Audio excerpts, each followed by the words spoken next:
سے زیادہ کا ثواب زیادہ زیادہ۔ تو میں پھر آپ کے چہروں کی طرف تو میں دیکھ رہا ہوں، لیکن میری آپ سے گزارش ہے اس وقت تو قیمتی بنائیں، آپ بڑے ادب سے بیٹھے ہیں اور بڑے اچھے طریقے سے بیٹھے ہیں، اور مجھے کوئی آپس میں بات چیت کرتا ہوا نظر نہ آئے، کوئی ضروری بات نہیں ہوتی، بہت کوئی اہم بات ہے وہ ایک رہ جائے۔ اعوذ باللہ من الشیطان الرجیم،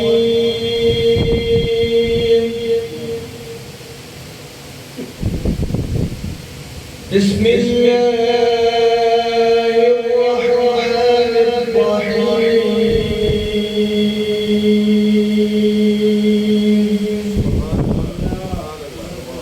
کہتے چلے جائیں، سب کہتے اپنے زبان سے سبحان اللہ، پھر کہیے الحمدللہ۔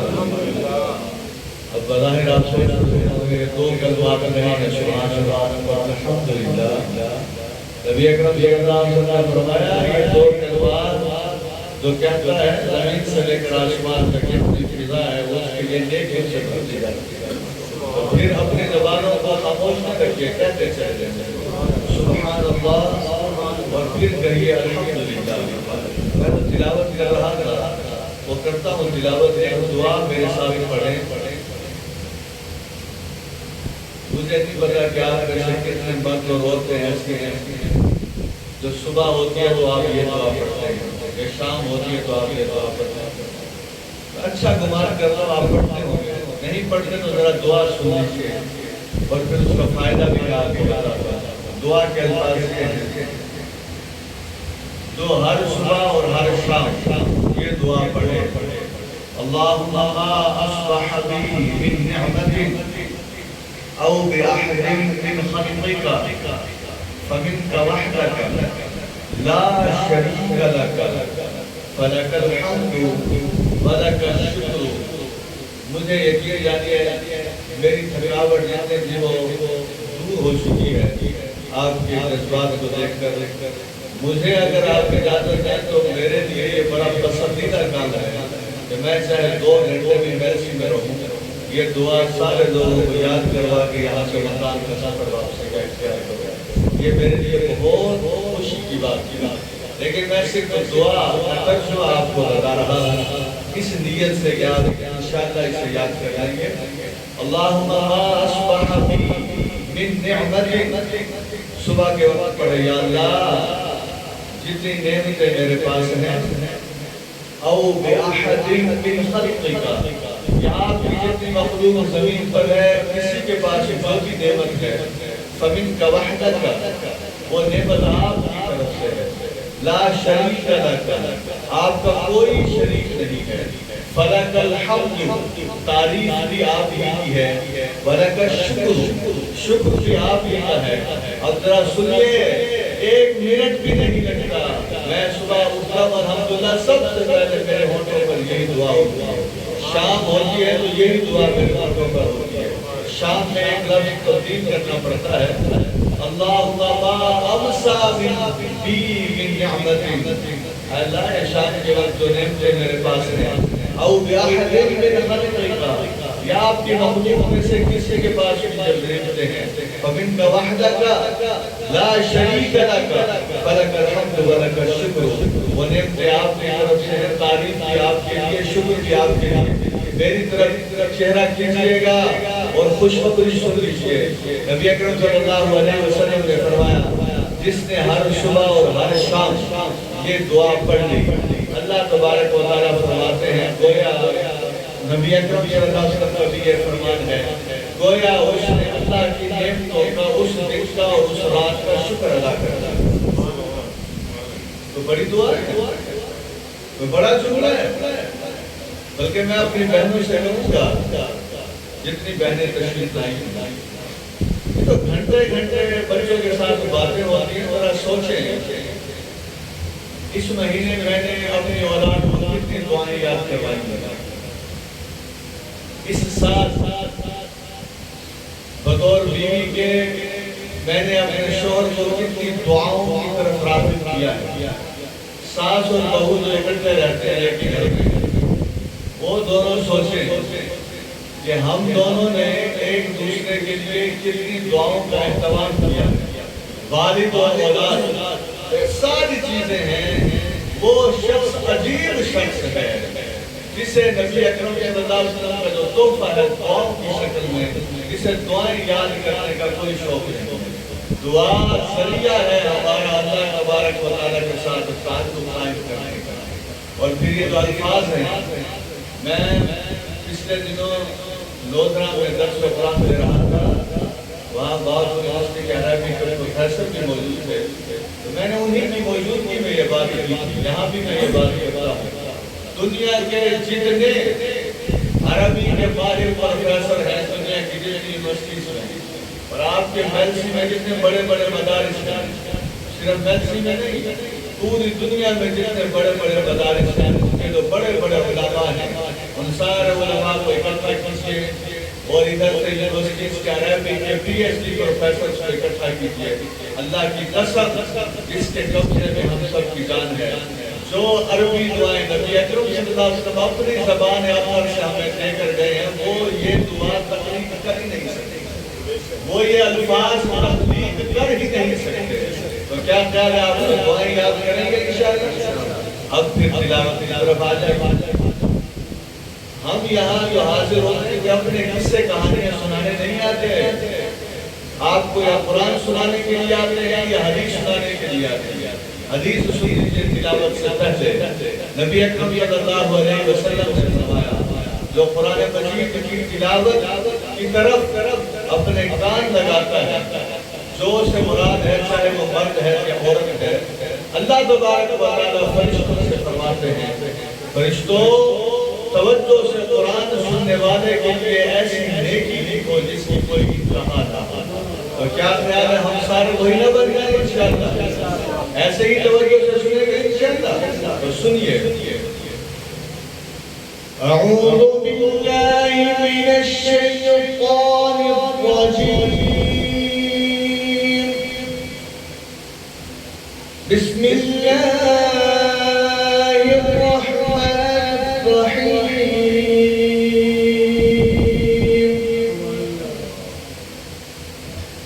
أفمن يعلم أنما أنزل إليك من ربك الحق كمن هو أعمى إنما يتذكر أولو الألباب الذين يوفون بعهد الله ولا ينقضون الميثاق والذين يصلون ما أمر الله به أن يوصل ويخشون ربهم ويخافون سوء الحساب والذين صبروا ابتغاء وجه ربهم وأقاموا الصلاة وأنفقوا مما رزقناهم سرا وعلانية ويدرؤون بالحسنة السيئة أولئك لهم عقبى الدار جنات عدن يدخلونها ومن صلح من آبائهم وأزواجهم وذرياتهم والملائكة يدخلون عليهم من كل باب سلام عليكم بما صبرتم فنعم عقبى الدار والذين ينقضون عهد الله من بعد ميثاقه ويقطعون ما أمر الله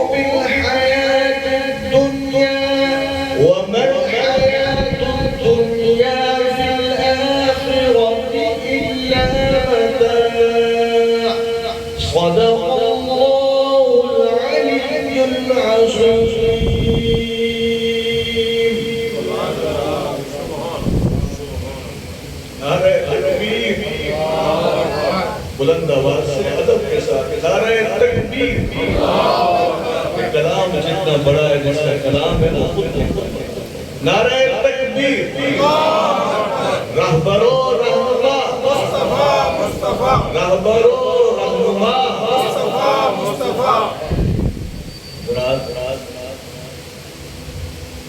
دنیا کی آبادی 8 ارب ہے، میں بڑی ذمہ داری کے ساتھ یہ بات کہہ رہا ہوں، لکھیں کاپیوں پر جا کے محفل کے علماء سے پوچھ لیجیے گا، 8 ارب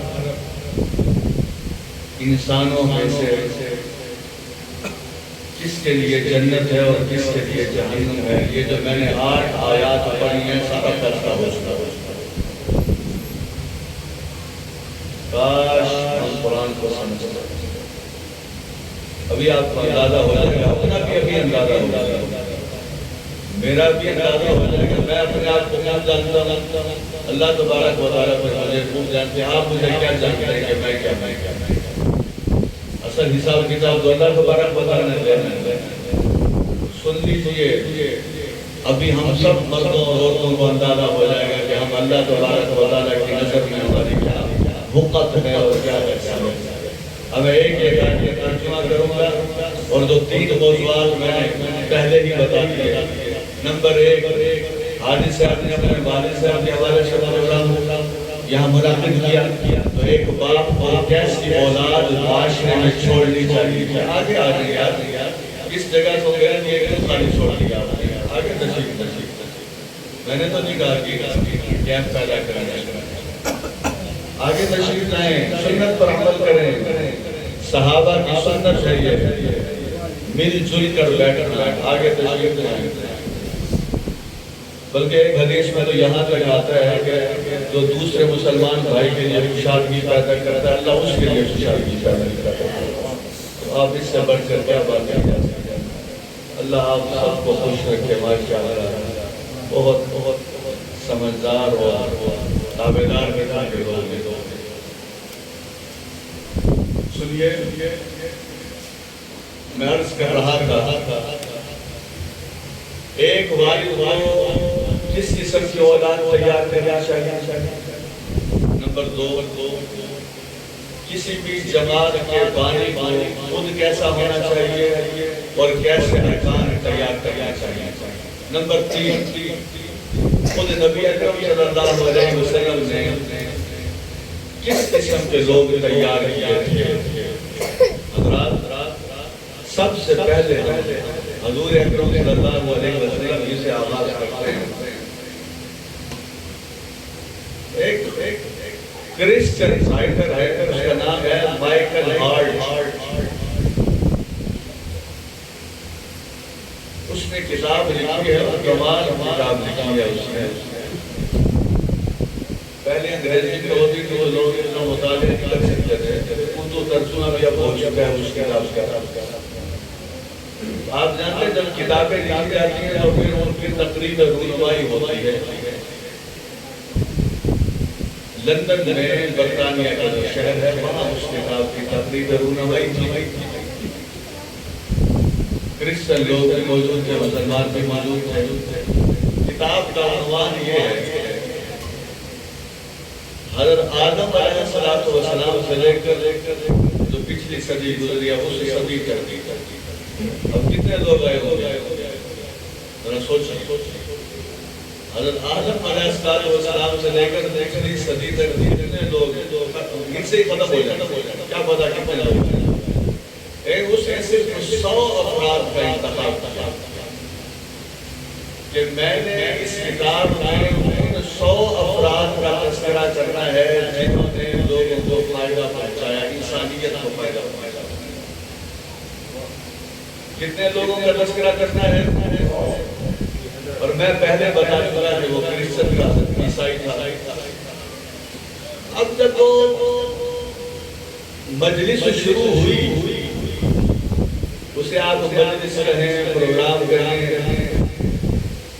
کتاب کی تقریب رونمائی کہیں، تو کرسچن بیٹھے ہوئے تھے، وہ سمجھ گئے تھے کہ جن 100 افراد کا تذکرہ کیا گیا ہے اس کتاب میں جنہوں نے انسانیت کو نفع پہنچایا ہے، تو اس میں سب سے پہلا نمبر حضرت عیسیٰ علیہ السلام کا ہوگا، کیونکہ وہ خود بھی عیسائی ہے، کتاب لکھنے والا، اور یہاں بھی جس ملک میں تقریب رونمائی ہو رہی ہے وہ بھی کرسچینٹی کا نمبردار ہے، عیسائیت۔ تو جب اسے گفتگو کے لیے بلایا گیا تو اس نے آ کر اپنی کتاب کی خصوصیات جب بتائی کہ میں نے 100 افراد کی سلیکشن کی ہے جنہوں نے انسانیت کو فائدہ پہنچایا جب سے دنیا بنی ہے 25 صدی تک، تو اس نے کہا جس شخصیت کو میں نے سب سے پہلے نمبر پر رکھا ہے وہ شخصیت ہے حضرت محمد صلی اللہ علیہ وسلم۔ تین مرتبہ سب آگے پیچھے والے کہیں صلی اللہ علیہ وسلم، پھر کہیے صلی اللہ علیہ وسلم، پھر کہیے صلی اللہ علیہ وسلم۔ پڑھا لکھا آدمی ایسے جو جلسے ہوتے ہیں نا ساری رات بیٹھے رہے، اس جلسے کا کوئی فائدہ نہیں، باتیں دماغ میں اتارے مجھے کیا پیغام دیا جا رہا ہے، بات کیا سمجھائی جا رہی ہے۔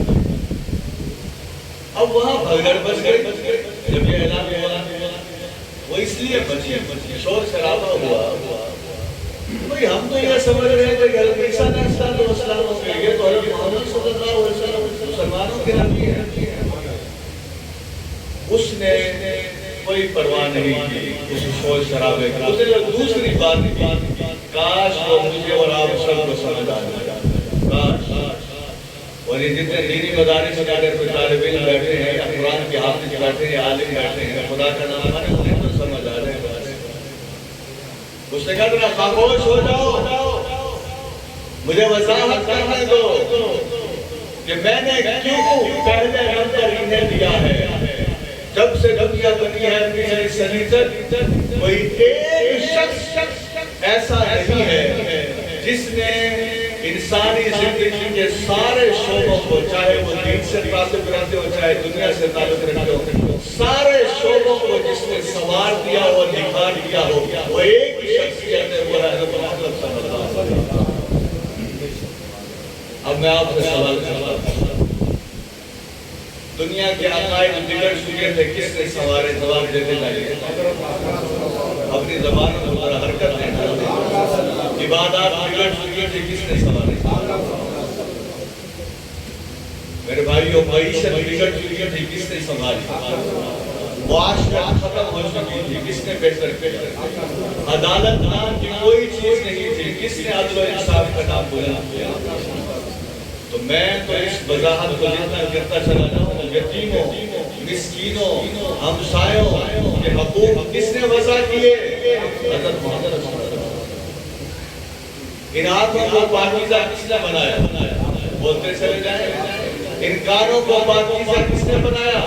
اس زبان کو پاکیزہ کس نے عطا کیا؟ میں صرف ایک چھوٹا سا واقعہ آپ کو بتاتا ہوں۔ یہ واقعہ ایسا ہے، پہلے بھی شاید یہاں میں نے سنایا ہو۔ اللہ اکبر کبیرہ۔ برطانیہ کا واقعہ کچھ اور ہے اور کل فیصل آباد کا واقعہ کچھ اور ہے۔ برطانیہ میں ایک کرسچن لڑکے نے مسلمان ہو کر انقلاب برپا کر دیا اور فیصل آباد میں کل ایک مسلمان نے اپنے گھر میں قیامت کر دی۔ کہاں برطانیہ، کہاں فیصل آباد۔ اب میں کہتا ہوں برطانیہ سے پہلے میں فیصل آباد کا واقعہ اللہ کہ آپ کو اندازہ ہو۔ ہم یہ پروگرام میں ہمیں تقریریں کرنے کا کوئی شوق نہیں ہے، میں صحیح بتا دوں آپ کو۔ نہ ہمیں کسی سے کوئی چیز کی تمہ ہے، کسی بھی جسم کے نام پر نہ کسی سے کوئی چیز ہم نے لینی ہے، لیکن ایک فکر ہے کہ رب نے جو علم دیا ہے اسے اپنے اندر بھی اتارے اور اللہ کے مخلوق تک بھی پہنچائے۔ اور کوئی چیز کسی سے نہیں چاہیے زندگی بھر۔ لیکن میں ایک بات کہتا ہوں، اگر یہ فکر آپ یاد رکھیں کہ خصوصاً نوجوان، بڑی عمر والے قرآن اور سنت پر عمل کیے بغیر صاف ستھری اور پرسکون زندگی نہیں گزار سکتے۔ جو مرضی کرتے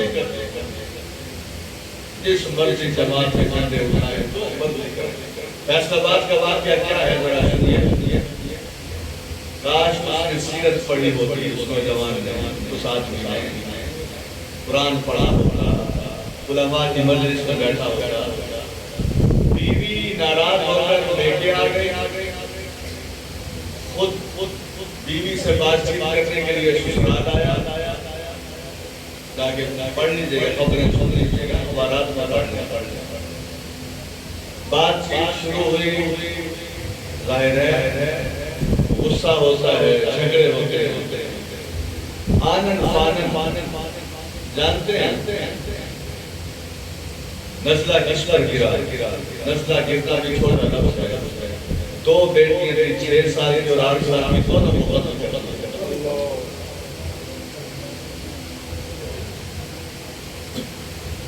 یہاں گئی ایسے غصے کے تیز بیٹھے لگے, ادھر وہ تو ہماری بہنیں بیٹھنے, میں ان سے معافی مانگ کے کہا دو, وہاں گئی غصے کی بیٹھے. چاہے وہ غصہ گھر میں قیامت برپا کرتے, ہم نے غصہ نہیں چھوڑا. چاہے وہ غصہ قتل تک لے جائے, تعلقات توڑنے تک لے جائے. اور حدیث میں سنیے, غصے کے ساتھ ایک حدیث بنی ہوئی ہے. نبی اکرم صلی اللہ علیہ وسلم نے فرمایا جو نرم مزاج نہیں ہے اس کے اندر کوئی خیر نہیں. تو بتائیے نرم مزاج بنے گے کیا؟ آپ نہیں جانتے 5 کروڑ روپے بیٹے نے لے کر لاہور میں باپ میں قتل کروایا کہ 15 کروڑ کی گاڑی کیوں نہیں لے کے. ویسے تو کہتے ہیں باپ سے بڑی محبت ہے, لیکن بعض اوقات گاڑی کی محبت غالب آ جاتی ہے باپ کی محبت. وہ سارے وہ حرکتیں وہ کرتے ہیں جن کا قرآن سے کوئی تعلق نہیں, جن کا حدیث سے کوئی تعلق نہیں ہوتا. تو اپنی دنیا میں ہر وقت مدد کرتے. یہ پروگرام اس لیے منعقد کیا جاتا ہے کہ وہ سنو اللہ اور اس کے رسول کی بات. برطانیہ کا واقعہ کیا ہے, فیصل آباد کا بات سنیا. 2005 میں ایٹ دی ایج آف 18 وہاں نوجوان آزاد ہو جاتے ہیں 18 سال کی عمر. تو ایک ماں کا صرف ایک بیٹا, ماں محنتیں کرتے رہی کہ گھر چھوڑ کر نہ جاؤ, میں کس کے سہارے زندگی گزاروں گی. اس نے کہا نہیں, آپ کا وجود میرے لیے میری جو زندگی کے مشاغل ہیں اس میں یہ خلل ڈالا. اب آپ جانے, آپ کا کام جانے, اگر آپ گھر چھوڑ کے جاؤ گی تو میں اس گھر میں رہوں گا, اگر آپ نہیں چھوڑی تو میں یہ گھر چھوڑ کے جا رہا ہوں. ماں کو کہہ رہا ہے 18 سال کی عمر جوان بیٹا. اس نے کہا میں تو گھر نہیں چھوڑتی, باہر میں کہاں جاؤں گا. یہ نکل گیا گھر.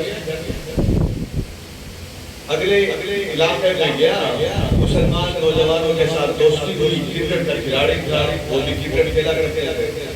اٹھنا بیٹھنا شروع ہوا, درس حدیث درس قرآن ہوا کرتا تھا. اسلام کے اندر اس کی دلچسپی پیدا ہوئی, مسلمان ہونے کا خواہش مند ہوا. ایک دن یہ حدیث سنائی گئی, سنڈے والے اتوار کا دن تھا, میری طرف دیکھیے. یہ حدیث سنائی گئی کہ رسول اللہ صلی اللہ علیہ وسلم نے فرمایا جس آدمی کی نظر اپنے ان والدین کے چہرے پر پڑتی ہے جو مسلمان ہیں, تو اللہ تبارک و تعالی اس نظر کے بدلے مقبول حج کا ثواب عطا فرماتے ہیں. یہ جتنے بڑی عمر کے لوگ گھروں میں موجود ہیں, کہتے ہیں بابا جی 90 سال کا ہے, چرپائی پر پڑا ہوا ہے, امی جان 80 سالہ ہیں, اب چرپائی پر پڑی ہیں, میرے کس کا کیوں. اللہ کے بندے وہ 90 سالہ 80 سالہ بزرگ کے ساتھ بیٹھو, 60 منٹ میں 30 مرتبہ محبت سے ان کے چہرے پر دیکھو, اور 30 مقبول حج کا ثواب عطا ہوگا. آپ کہتے ہیں کس کام کے ہیں؟ جو ساری جوانی انہوں نے کھپا دی ہے تمہارے اوپر, وہ ساری صلاحیتیں جو تمہارے اوپر لگا دی ہے, اب وہ کس کام کے ہوتی ہے؟ یوں سمجھ لیجیے, بلکہ نبی اکرم صلی اللہ علیہ وسلم نے یہاں تک فرمایا ہے, اللہ اللہ جس کے والدین بڑی عمر کو پہنچے، بڑھاپے کو پہنچے، دونوں یا کوئی ایک، اگر وہ ان کی خدمت کر کے جنت حاصل نہیں کر لیتا تو ایسے بدبخت پر اللہ کے رسول صلی اللہ علیہ وسلم نے بددعا فرمائی۔ اس کا مطلب یہ ہوا وہ جو بوڑھا ہے یا بوڑھیا ہے وہ اصل میں گھر میں جنت خریدنے کا بہترین ذریعہ۔ ان کی خدمت کیجیے، جنت کو خریدنے چلے جائیں، انہیں دیکھیے، مقبول حد کا سلام کیجیے، ان کے ساتھ محبت اور پیار سے بات کیجیے۔ تو جب اس نوجوان نے یہ بات سنی، ماں کو چھوڑ کر آیا ہوا ہے، اس نوجوان نے اپنے دوستوں سے کہا کہ میں تو نہیں جانتا تھا کہ والد اور والدہ اتنے اہم ہوتے ہیں۔ اس نے پھولوں کا گلدستہ خریدا، اپنی ماں کے پاس واپس گیا، ماں کے چہرے کو دیکھ کر روتا بھی تھا اور ہنستا بھی تھا۔ ماں نے پوچھا یہ دو مختلف قسم کے جذبات تمہارے اندر کیا ہیں؟ میں کچھ نہیں سمجھ سکی، کیوں روتے ہو اور کیوں ہنستے ہو؟ اس نے کہا ماں ہنستا تو اس لیے ہوں آپ سے جانے کے بعد میں نے اسلام قبول کر لیا ہے اور ہمارے دین میں آپ کے چہرے کی اتنی اہمیت ہے کہ اگر آپ اسلام قبول کر لیں، ایمان لے آئیں، تو میں دل میں جتنی مرتبہ محبت سے آپ کا چہرہ دیکھوں گا، میرا اللہ مجھے اتنی مرتبہ مقبول حد کا ثواب عطا ہوگا۔ اس نے کہا بیٹے پھر روتے کیوں؟ یہ تو ہنسنے کی بات ہو گئی، روتے کیوں؟ اس نے کہا ماں جی روتا اس لیے کہ اگر آپ نے اسلام قبول نہ کیا، ایمان نہ لائی، تو پھر جو دین اسلام قبول نہیں کرتا اسے جہنم میں جلنا پڑے گا۔ جب یہ سوچتا ہوں تو پھر ہوتا وہ جملہ میں جب پڑھتا تھا اکیلے بیٹھ کر میری آنکھوں میں آنسو آتے تھے کہ آج بھی لوگ اسلام میں داخل ہو رہے ہیں نبی اکرم صلی اللہ علیہ وسلم کے فرامین کی وجہ سے، میرے اور آپ کی وجہ سے، نبی اکرم صلی اللہ علیہ وسلم کے فرامین کی وجہ سے۔ سنیے ماں نے بڑا تاریخی جملہ کہا، ماں نے اپنے بیٹے سے کہا کہ میں نے 18 سال تمہارے خدمت کی، لیکن تم اپنا نہیں بنا سکی، تم مجھے چھوڑ کر چلے گئے۔ جس نبی کے ایک جملے نے تمہیں میرا بنا دیا ہے، اس نبی کے دین کے اندر داخل ہونے کا کیا طریقہ ہے؟ مسلمان ہو گئی وہ خالی اسلام کی کیا بات ہے، بہترین چیز پہ ابھی حال ہی مجھے تو یہ کبھی کبھی یہ شک گزرتا ہے کہ پتہ نہیں امریکہ کے ساتھ مسلمانوں کو لڑنا پڑے گا یا خود امریکن عوام اسلام قبول کر کے امریکہ کے ساتھ لوگوں کو وہاں سے نکال دے گا۔ اتنی تیزی سے اسلام پھیل رہا ہے کہ تصور نہیں کر سکتے، اتنی تیزی سے اور زیادہ تعداد میں قرآن کے نسخے خریدے جا رہے ہیں کہ تصور نہیں ہے۔ دعا کرے اللہ تبارک و تعالی ہدایت کے چراغ ہمیں بھی پوری دنیا میں چلانے کی توفیق عطا فرمائے۔ اب آپ جب واقعات سنتے ہیں، دوسرا واقعہ بھی ماں کے حوالے سے سن لیجیے۔ مراکش دنیا کا ملک ہے، اس کا ایک مسلمان خاندان امریکہ میں رہتا ہے۔ بڑا خوبصورت واقعہ ہے، بہت خوبصورت واقعہ، لمبا نہیں ہے، مختصر ہے، غور سے سنیے گا۔ وہ دیوار کے ساتھ دیوار ملی ہوئی تھی، تو وہ کرسچن لڑکا اپنی ماں کو یہی کہتا تھا کہ بوڑھیا ہو گئی ہو، مسائل پیدا ہو رہے ہیں، بیماری ہیں، طرح طرح کے مسائل ہیں، زندگی کا سارا دن ختم ہو چکا ہے، اولڈ ہاؤس میں چلی جاؤ یا پھر گھر چھوڑ۔ اب ماں بیٹے کی روزانہ یہی تکرار ہوتی تھی۔ یہاں جتنے بڑی عمر کے لوگ بیٹھے ہیں جن کی اولاد کے ساتھ اچھا سلوک کر رہی ہے، تو میں انہیں بھی کہوں گا کہ یہ بھی خراج تحسین جاتا ہے دین اسلام کو۔ تمہاری اولادوں کو تمہارا غلام بنا دیا، تمہاری اولادوں کو تمہارا خادم بنا دیا، تمہاری اولادوں کے دلوں میں تمہاری محبت کے چراغ جلا دیے. میں کہوں گا اسلام آپ نے محبت سے کہنا زندہ باد. اسلام اسلام اسلام اسلام کی ساری چیزیں زندہ باد ہیں نا انشاءاللہ. پورے دین کے لیے محنت کریں گے انشاءاللہ. وہ بحث روزانہ ہوتی تھی کہ جاؤ یہاں سے اور روز کرے جاؤ. ہمسائے کی میری آواز آتی تھی تو مراکش کا جو مسلمان خاندان رہتا تھا وہ نیولی میرڈ کپل, بالکل جوان بیوی اور جوان شوہر. اس نے ایک دعوت کیا اپنے ہمسائے کو جو میرے سے کہا روزانہ تمہارے گھر میں یہ بات ہوتی ہے. میں آج ایک خواہش لے کر آیا. میں نے کہا کیا خواہش لے کر آیا؟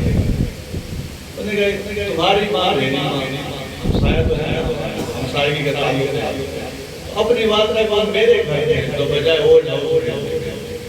اس بدبخت نے کہا میری طرف سے جہاں مرضی جائے تم لے جا سکتا تو لے جا, میں اسے گھر میں نہیں رکھنا چاہتا. حقیقی ماں. یہ جو بوڑھے لوگ ہوتے ہیں بڑے سیانے ہوتے ہیں, اب اس مراکش کی جو عورت آئی, وہ امریکہ کی جو خاتون آئی مراکش کے خاندان والا کے پاس, اس نے اپنے ڈائری میں لکھا کہ جب میں پہلے دن گئی میری بڑی خدمت کی گئی. تو میں نے کہا میں بھی ساری زندگی گزار چکا ہوں, پہلے دن بڑی خدمت ہوتی ہے, 20 دن خدمت ہوتی رہی. میں واقعہ مختصر کر رہا ہوں. کتنے دن خدمت ہوتی رہی؟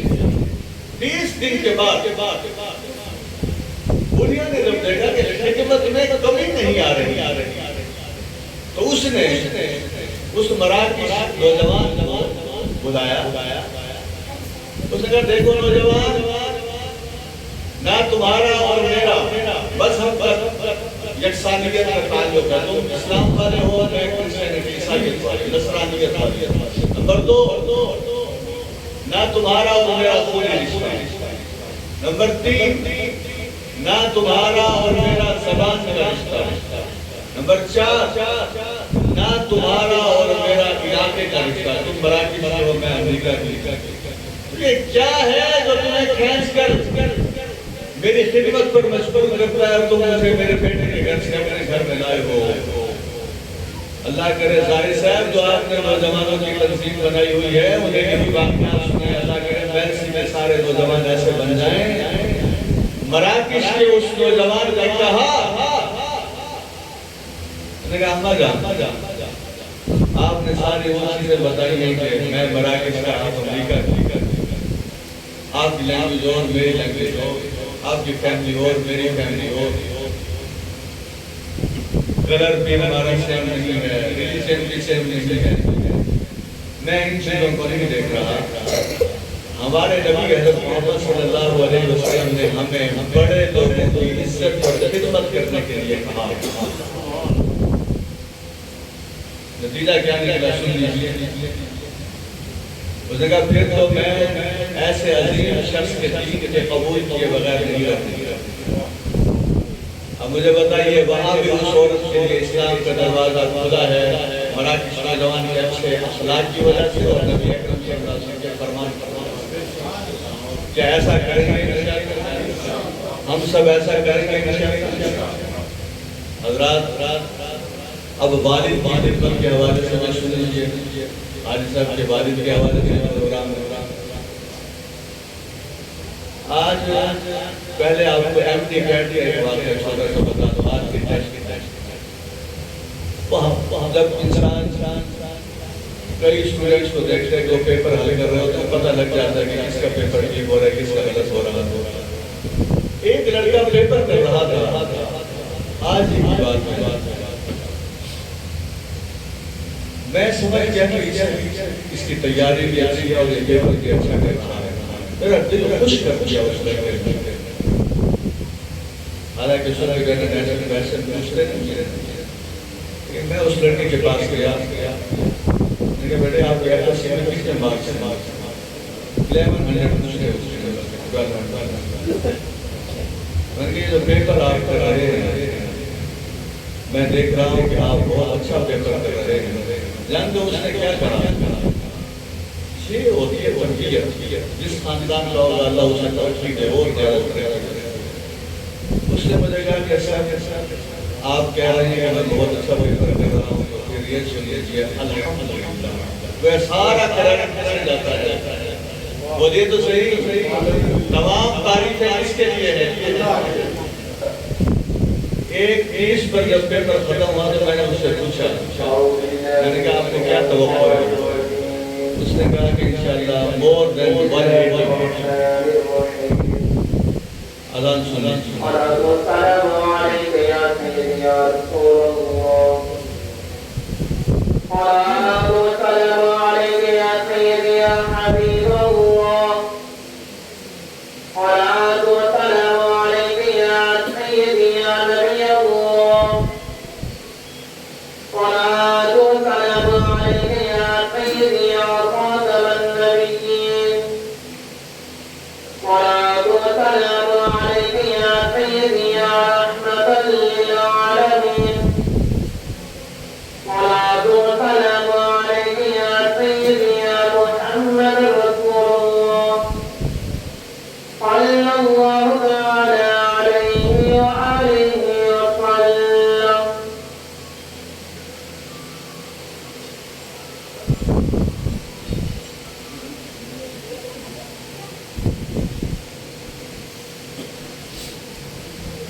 اللہ اکبر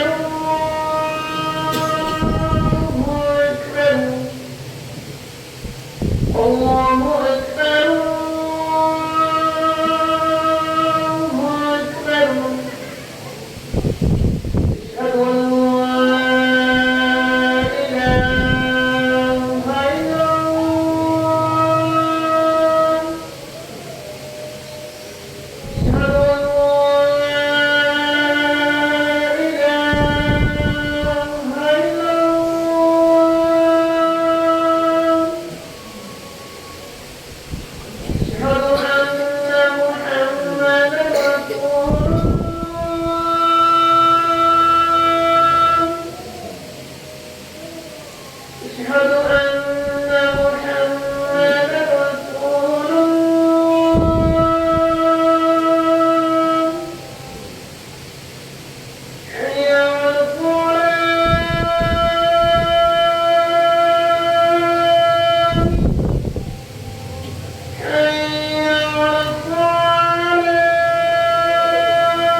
اشہد ان لا الہ الا اللہ. اشہد ان اچھا جی دو السلام علیکم یا سیدی یا رسول اللہ. السلام علیکم یا سیدی یا حبیب اللہ. السلام علیکم یا سیدی یا نبی اللہ. السلام علیکم یا سیدی یا خاتم النبیین. یہ دو واقعات سنیں اور پھر ترجمہ سن لیں ان آیات کا جو میں نے تلاوت کیا. ایک واقعہ باپ کی اہمیت کے حوالے سے, دوسرا واقعہ مولانا مودودی رحمۃ اللہ علیہ کے حوالے سے. حضرت موسیٰ علیہ السلام کا ایک امتی تھا. حضرت موسیٰ علیہ السلام کو یہ بتایا گیا کہ یہ جنت میں آپ کا ساتھی ہوگا, رفیق ہوگا. تو حضرت موسیٰ علیہ السلام یہ دیکھنا چاہتے تھے کہ اس کی کیا خصوصیات ہیں اس نوجوان مثال کتابوں میں لکھا ہوا ہے کہ آپ ایک وقت اس کے گھر تشریف لے گئے.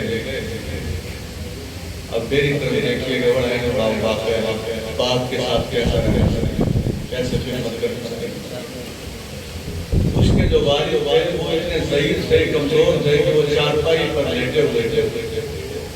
اس نے حضرت موسیٰ علیہ السلام کے سامنے انگلیوں پر دیکھے نمبر 1 اس لیٹے ہوئے باپ کو اٹھایا. نمبر 2 اسے صاف ستھرا کیا. کنڈیشن ایسی نہیں کہ اپنی صفائی پر بھی قادر نہیں تھے. نمبر 3 اسے کھلایا. نمبر 4 اسے پلایا. نمبر 5 پھر صاف ستھرا کر کے لٹایا. پھر سن لیجیے اٹھایا صاف ستھرا کیا کھلایا پلایا پھر لٹایا. جب لٹایا تو باپ کے کانوں کے اس نوجوان کے جو کان تھے وہ باپ کے ہونٹوں کے قریب تھے. حضرت موسیٰ علیہ السلام سن نہ سکے آواز کہ یہ باپ بیٹے کے درمیان کیا بات چیت ہو رہی ہے.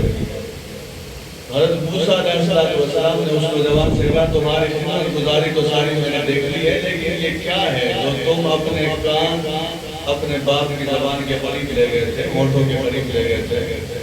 اس نوجوان نے کہا میں صبح شام دن رات جب بھی اپنے باپ کے ساتھ اس قسم کی خدمت کا معاملہ کرتا ہوں تو میرا باپ مجھے یہ دعا دیتا ہے کہ بیٹے اس خدمت کی وجہ سے اللہ تبارک و تعالیٰ تمہیں جنت میں حضرت موسیٰ علیہ السلام کا پڑوس نصیب کرتا.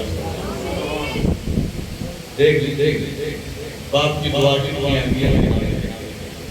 ہم بڑے بڑے پیروں سے دعائیں کرواتے ہیں. حدیث سنیں میں اپنی طرف سے کچھ نہیں کہہ رہا. نبی اکرم صلی اللہ علیہ وسلم فرمایا جو باپ اپنے اولاد کے حق میں دعا مانگتا ہے اس کی قبولیت میں کوئی شک نہیں.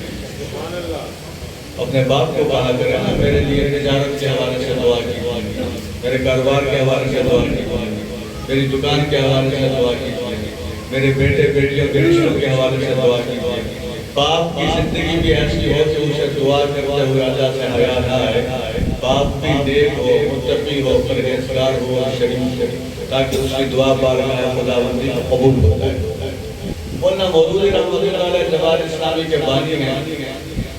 بکنے والے لوگ بہت سے دنیا میں آئے چلے گئے آئیں گے پھر چلے جائیں گے. مولانا مودودی رحمۃ اللہ علیہ کی جتنی اولاد بیٹے اور بیٹی واقعہ سن لیجیے. بڑی ذمہ داری کے ساتھ یہ واقعہ کتابوں میں لکھا ہوا ہے جا کے پڑھ لیجیے. اس وقت کی حکومت کے سرکردہ افراد مولانا مودودی رحمۃ اللہ علیہ کے پاس آئے اور کہا اپنے بچوں کے نام یہاں لکھ کر دے دیجیے. آپ کے کتنے بچے ہیں بیٹے بھی اور بیٹیاں بھی. تو مولانا مودودی رحمۃ اللہ علیہ نے فرمایا کہ کیوں اس کی کیا ضرورت پیش آ گئی. تو انہوں نے کہا کہ آپ کے ہر بیٹے اور ہر بیٹی کو فیکٹری آنر اور مل آنر بنایا جا رہا ہے. ہر بیٹے کو فیکٹری دی جا رہی ہے مل دی جا رہی ہے. عام آدمی ہوتا تو وہ کہتا لوگ رب کے خزانے میں سارے بیٹے زبردست. لیکن یہ مولانا مودودی رحمۃ اللہ علیہ دین فروش دین کو بیچنے والے. انہوں نے کہا مجھے اپنے کسی بیٹے کے لیے کسی بیٹی کے لیے نہ کوئی فیکٹری چاہیے نہ کوئی جم چاہیے. اچھا آج کل آپ نے گریڈ 1 کی ملازمت کے لیے لوگ کیسے دھکے کھا رہے ہیں. سرکاری ملازمت مل جائے 1 گریڈ کی مل جائے 2 میں مل جائے 3 میں. مولانا مودودی رحمۃ اللہ علیہ سے کہا کہ آپ کو اسلامیہ یونیورسٹی بہاولپور کا وائس چانسلر بنا دیتے ہیں.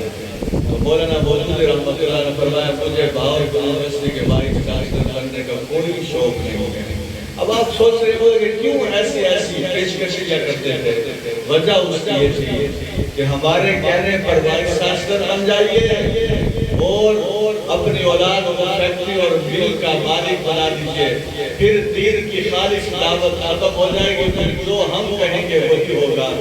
مولانا مودودی رحمۃ اللہ علیہ نے قادیانیوں کے خلاف کتاب لکھی، مولانا مودودی رحمۃ اللہ علیہ نے سرمایہ داری کے خلاف کتاب لکھی، مولانا مودودی رحمۃ اللہ علیہ نے کمیونزم کے خلاف کتاب لکھی، مولانا مودودی رحمۃ اللہ علیہ نے یورپ کی ننگی تہذیب کے خلاف کتاب لکھی، مولانا مودودی رحمۃ اللہ علیہ نے مسلمانوں کے آستین کے ساتھ جو منافقین ہیں ان کے خلاف کتاب لکھی، مولانا مودودی رحمۃ اللہ علیہ نے بے پردگی کے خلاف کتاب لکھی، مولانا مودودی رحمۃ اللہ علیہ نے قرآن مجید کی وہی تفسیر جو ہونی چاہیے وہ تفہیم القرآن کی شکل میں عوام الناس کے سامنے پیش کر دی۔ اس لیے سمجھ لیجئے ان علماء کو خریدنے کے لیے بہت سے لوگ آتے ہیں، لیکن یہ لوگ بکنے کے لیے تیار نہیں ہوتے۔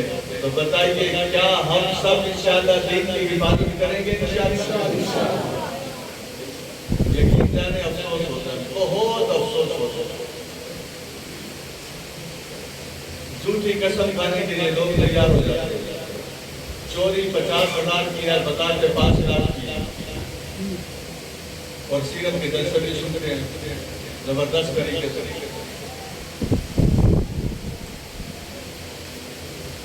بھائی اس طریقے سے ملک ترقی نہیں کر سکتا۔ ہم رات کو 12:30 بجے 1 بجے تک معلوم گفتگو کر کے یہ اپنا رہی کے آتا سے ادھر ادھر سے جب گھروں کو لوٹتے ہیں ایک چیز جانی ہے وہ رب بہتر جانتا ہے، جب تک عشاء کی نماز نہیں پڑھ لیتے اس وقت تک طبیعت کے اندر سکون نہیں آتا کہ اصل میں ساری رات تقریر کرنا فرض نہیں ہے، نہ سننا فرض ہے، عشاء کی نماز کیا ہے وہ فرض۔ آپ لوگ کی نماز کا اہتمام کیجیے۔ اب حاجی صاحب نے مجھے حکم دیا ہے، اسی حکم پر عمل کرتے ہوئے جیسے میں نے یہ کہا تھا آواز دار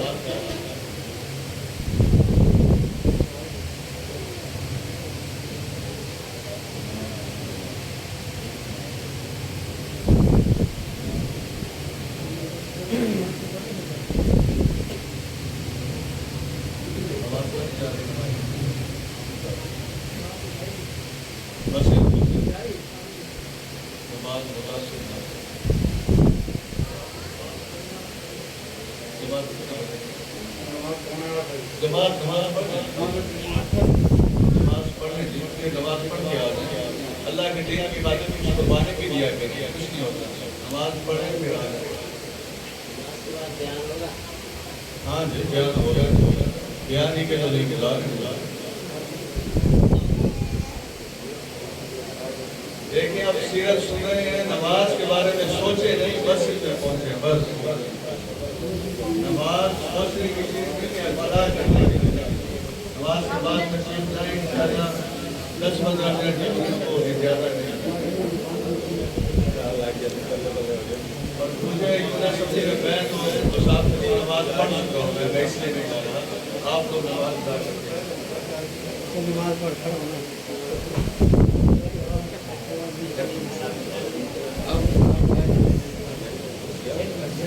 میں نے بھی کیا